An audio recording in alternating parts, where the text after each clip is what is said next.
संपूर्ण देशवासियों को आज गणेश चतुर्थी की बहुत बहुत बधाई हो। एक स्त्री,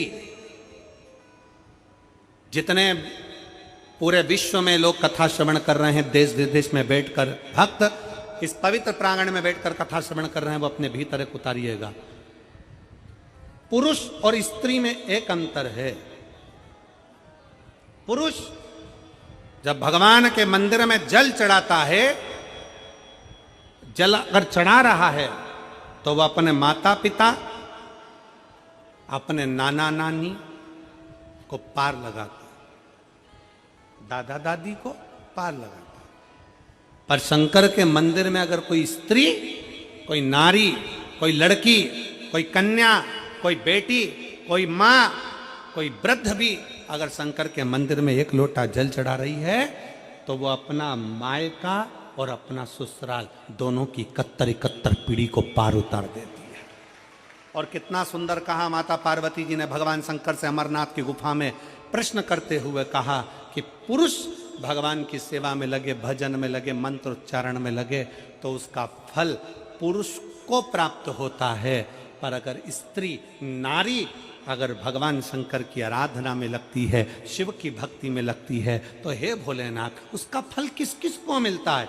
शिव महापुराण की कथा कहती है, भगवान शंकर का चरित्र कहता है, पुरुष का करा गया पुण्य पुरुष को प्राप्त होता है, पर केवल भारत की भूमि पर एक नारी एक ऐसी होती है, स्त्री ऐसी होती है, जिसने अगर सोमवार का व्रत कर लिया, मंगलवार का व्रत कर लिया, तीज का व्रत कर लिया, चतुर्थी का व्रत कर लिया, छठ का व्रत कर लिया, पंचमी का व्रत कर लिया, नवरात्रे के व्रत कर लिए, कोई सा व्रत, कोई सी पूजन अगर भारत की भूमि हो, चाहे देश विदेश की नारी हो, अगर कोई स्त्री व्रत करती है तो उसका फल केवल स्त्री अकेली को नहीं मिलता, उसका फल उसके बेटे को, उसकी बेटी को, उसके पति को, उसके ससुर को, उसकी सास को और उसके मायके को, सबको प्राप्त होता है। ये नारी के द्वारा किया गया पुण्य का फल उसके पूरे परिवार को मिलता है, पूरे परिवार। शायद आप लोगों को मालूम है कि नहीं मालूम, हमें ध्यान में नहीं है। करवा चौथ का व्रत किसके लिए होता है? जम के बोलो जरा, इधर होता है कि नहीं होता छत्तीसगढ़ में? अरे जम के तो बोलो, होता है। किसके लिए करते हो? पति की लंबी उम्र के लिए, ठीक है। और ये पूरी दुनिया जानती है कि करवा चौथ का व्रत पति की लंबी उम्र के लिए होता है। पर कभी मौका मिल जाए तो एक बार गणेश पुराण को पढ़िएगा, और गणेश पुराण में और देवी भागवत में दोनों में स्पष्ट वर्णन आता है कि अगर स्त्री चतुर्थी का व्रत करती है, चाहे वो करवा चौथ हो, चाहे बड़ी चतुर्थी हो, छोटी चतुर्थी हो, किसी भी चतुर्थी का व्रत अगर स्त्री करती है तो उसके पति का तो उम्र बढ़ता ही है, साथ में उसके पुत्र का वैभव भी बढ़ता है, उसके पुत्र का वैभव भी बढ़ता है, उसकी संतान का सुख भी बढ़ता है। तो कोई ये विचार ना करे कि करवा चौथ का व्रत केवल पति के लिए होता है। शिव महापुराण की कथा कहती है कि करवा चौथ का व्रत अगर स्त्री करती है तो पति की तो उम्र बढ़ती है, साथ में उसके बच्चों का वैभव भी बढ़ता है। कोई व्रत अगर स्त्री करती है, नवरात्रे का व्रत कर रही है, नवरात्रे में उपवास रख रही है, उसका फल सबको मिलता है, उसके पूरे घर को प्राप्त हो, पूर्ण घर।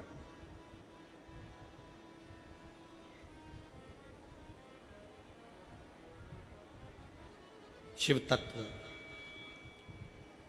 शंकर की अविरल भक्ति, शिव की उपासना।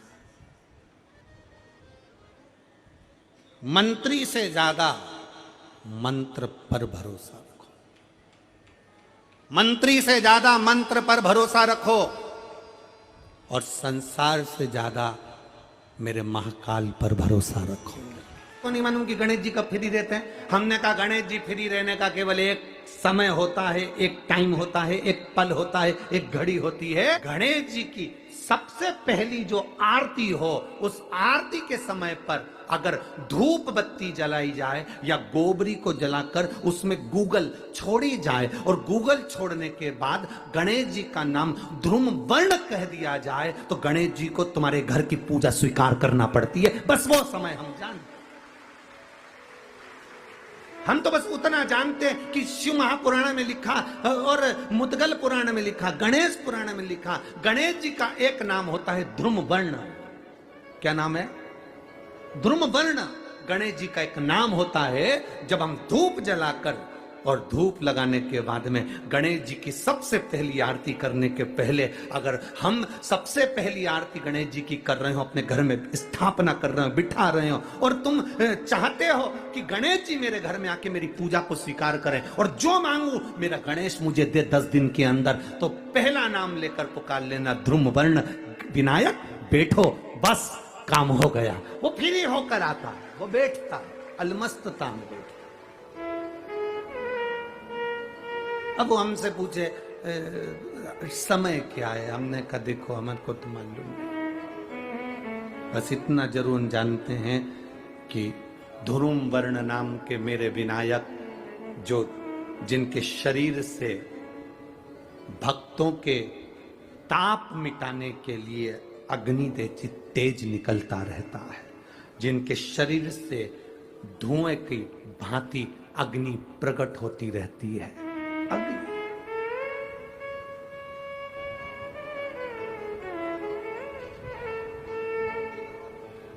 हम तो उनको पहचानते हैं जो दुनिया के ताप मिटाने के लिए प्रगटा। उनके शरीर से अग्नि धुआं तेज पुंज प्रकट हुआ। वो ध्रुम वर्ण विनायक साधारण, उसका केवल नाम उच्चारण कर कर भी अगर विराजित किया जाए, वो आया स्वीकार करेगा। 10 आप अभी तक बिठा लेते थे सिद्धि विनायक आओ, मयूरेश्वर आओ, भगवान को बल्लेश्वर पधारो, आपने बुलाया, आया वो, बैठा वो, ऐसा नहीं कि नहीं बैठा, पर हमें समय का भान नहीं हो पाया। हम किस समय पर भगवान को रिझाएं? परमात्मा को रिझाने का कोई समय होता है? भगवान को तो जब तुम्हारी मर्जी पड़ जाए, जब तुम्हारा दिल कर जाए, तब मेरे भगवान को रिझाने का प्रयास करो, वो तुम्हारे करीब में आकर बैठ जाएगा। जब तुम्हारा मन पड़े, जब तुम्हारी मर्जी पड़े।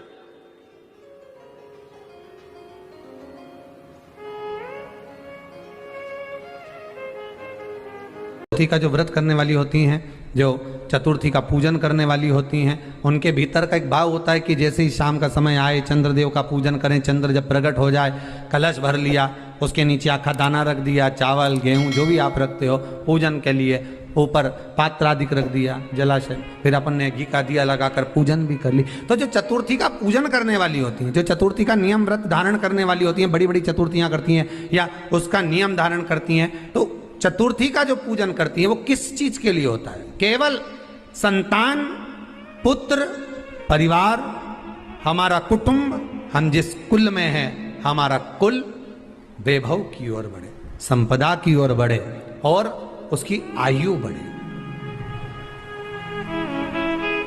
उसकी आयु बढ़े, वैभव बढ़े।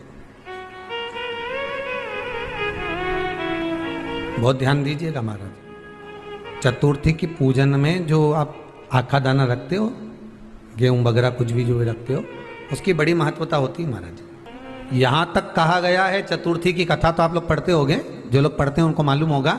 चतुर्थी की कथा में लिखा है, चौथ माता के व्रत में वर्णन किया गया है कि वो आखा दाना जो रखा जाता है, मान लो कोई जरूरी काम होता है तभी आखा दाना को रखा जाता है, संभाल के रखते हैं कि हम इस काम के लिए जा रहे हैं और हमारा ये कार्य सफल होना चाहिए।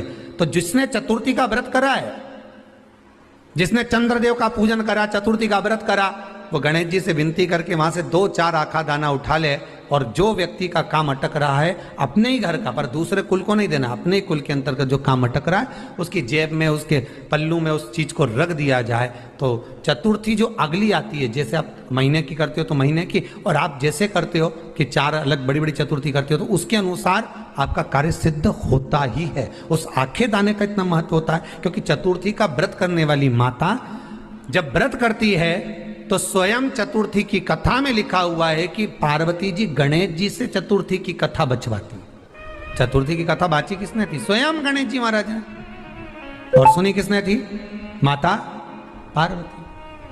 बाचने वाले गणेश जी थे, सुनने वाली माता पार्वती थी। तो चतुर्थी की कथा जब होती है तो उसको स्वयं गणेश जी बाच रहे हैं, तो व्रत कौन सुन रही है? माता पार्वती। और आपने जो आखा दाना लिया वो गणेश जी के भाव से लिया, गणेश जी से निवेदन करके, विनय करके, प्रार्थना कर कर उसको प्राप्त किया। जिनको शुगर की बीमारी हो, बीपी हो, उनसे निवेदन करूंगा, गणेश जी का दांत जो टूटा हुआ है, उस टूटे हुए दांत के भाग की ओर 5 दुर्वा सफेद दुर्वा, पानी का जो जलाशय होता है, कुआं होता है, बावड़ी होती है, तालाब होता है, नदी होती है, वहां लगती है सफेद दुर्वा। 5 सफेद दुर्वा टूटे हुए दांत की ओर समर्पित कर दें। दोपहर में ठीक 12 बजे वही दुर्वा 5 मिनट बाद उठा लें और उस दुर्वा को एक एक दिन में सुबह खाली पेट एक दुर्वा को खा लें। महाराज, आपका शुगर और बीपी लेवल में मिलेगा। आपने मुझे दुर्वा समर्पित करी है, ये दुर्वा जो मुझे देगा वो वैभव प्राप्त करेगा, जो दुर्वा मुझे समर्पित करेगा उसके जीवन में रोग दूर हटेगा। शंकर भगवान कहते हैं, गणेश ये दुर्वा, इस दुर्वा का अलग अलग महत्व है। महाराज,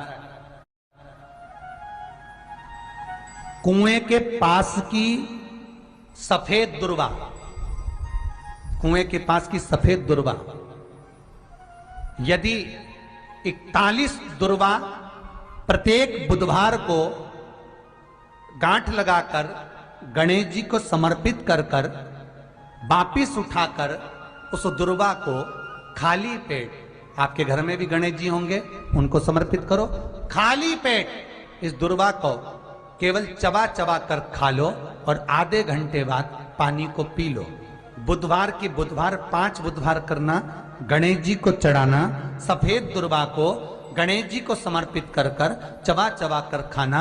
उदर की प्रॉब्लम, जो भी मसा आदि की प्रॉब्लम होती है, उदर से जुड़ी हुई होती है, जिस चीज से जुड़ी होगी, पेट की जितनी प्रॉब्लम होगी, आपको जितनी भी प्रॉब्लम होगी, वो सारी 5 बुधवार करना, 6ठे बुधवार को जरूरत ही नहीं पड़ेगी।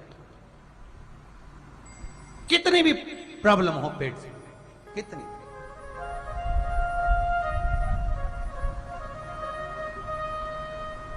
पेट से जुड़ी हुई प्रॉब्लम जितनी भी होगी समाप्त। यही दुर्वा, पेट की तकलीफ रहती है, श्वास की तकलीफ रहती है, उसके लिए दुर्वा का भी व्याख्यान इसमें किया गया। यदि चतुर्थी के दिन 7 गांठ वाली दुर्वा 21 ले लो और चतुर्थी के दिन गणेश जी को समर्पित कर दो। पंचमी तिथि को उस दुर्वा को उठाकर दूध में डाल दो और उस दुर्वा को दूध में डालकर उस दूध में उस दुर्वा को मल लो, और जिसके सफेद चमड़ी पड़ गई हो, चर्म रोग हो गया हो, उस दूध को उस दुर्वा के साथ, दूध नहीं भी हो तो पंचमी के दिन दुर्वा का लेपन शरीर पर कर लें। आधे घंटे तक करने पर पंचमी को प्रदोष काल में स्नान कर लें। महाराज, आपको चर्म रोग में आराम लग जाएगा, सफेद चमड़ी अपने असली रंग में आना प्रारंभ हो जाएगी। गणेश पुराण दुर्वा का मूल बता। महाराज,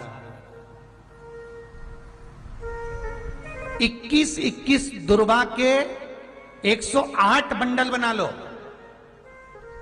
अगर एग्जाम में बैठ रहे हो, सरकारी परीक्षा में बैठ रहे हो, पास नहीं हो रहे, नौकरी नहीं लग रही, बहुत जगह इंटरव्यू दे दिया, 21 दुर्वा के 108 बंडल बनाओ, उसकी माला बनाओ और देवी के मंदिर में, माता जगदम्बा के मंदिर में, अर्थात जहां शंकर पार्वती पूर्ण परिवार विराजमान हो, ऐसे देवी के मंदिर में गणेश जी के गले में वो माला अर्पण करिया है, अपना नाम बोलकर और जिस एग्जाम में बैठ रहे हैं उसका भाव वर्णन कर कर। महाराज, और वहीं से एक पुष्प लेकर अपने कमरे में जहां पढ़ते हो, कांच की प्लेट में उस फूल को रख दीजिए और दूसरे दिन एग्जाम के लिए चले जाइए, आपको उसका फल अवश्य मिलेगा, अवश्य मिलेगा। आप उसमें उत्तीर्ण होंगे, फल प्राप्त होगा। दुर्वा सुख का अनुभव करा देता, आनंद का अनुभव। घर में शांति ही ना रहती हो, सुख ही नहीं है, क्लेश 24 घंटे बना हुआ है, घर में ना कोई बात ना कोई प्रसंग, उसके बाद भी सबका मुंह फूला हुआ है, उसके बाद भी सबका चेहरा उतरा हुआ है।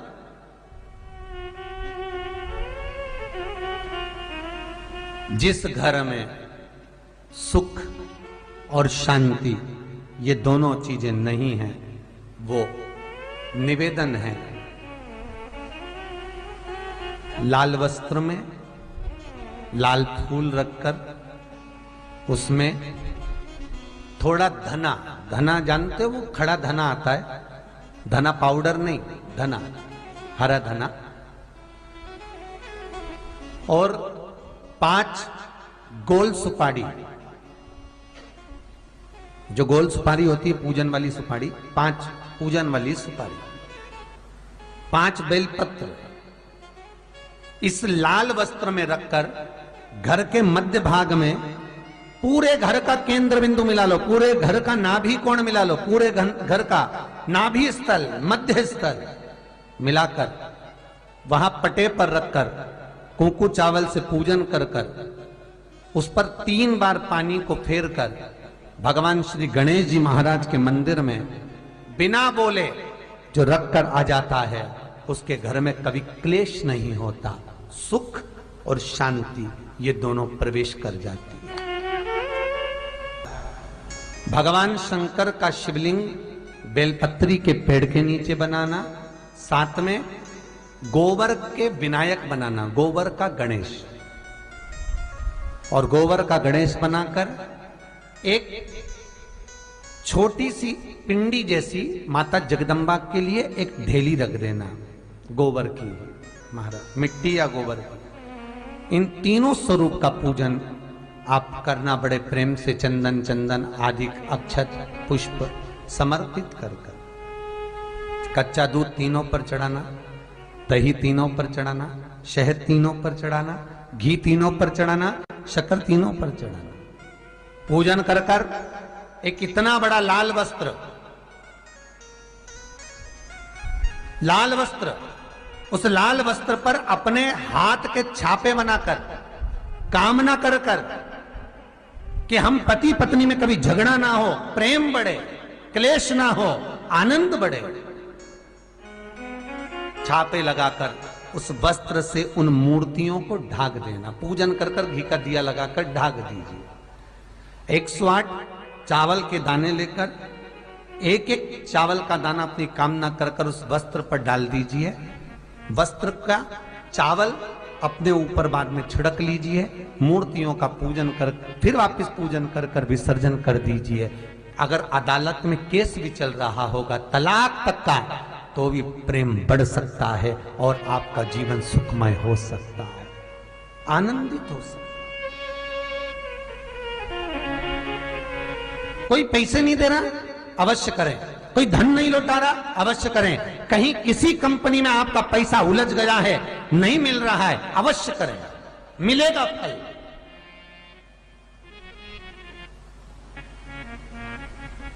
लाखों रुपए डूब रहे हैं, एक बार करने में क्या जाता है, निकल आएगा पैसा। कामना कर कर कर। निवेदन है आपसे,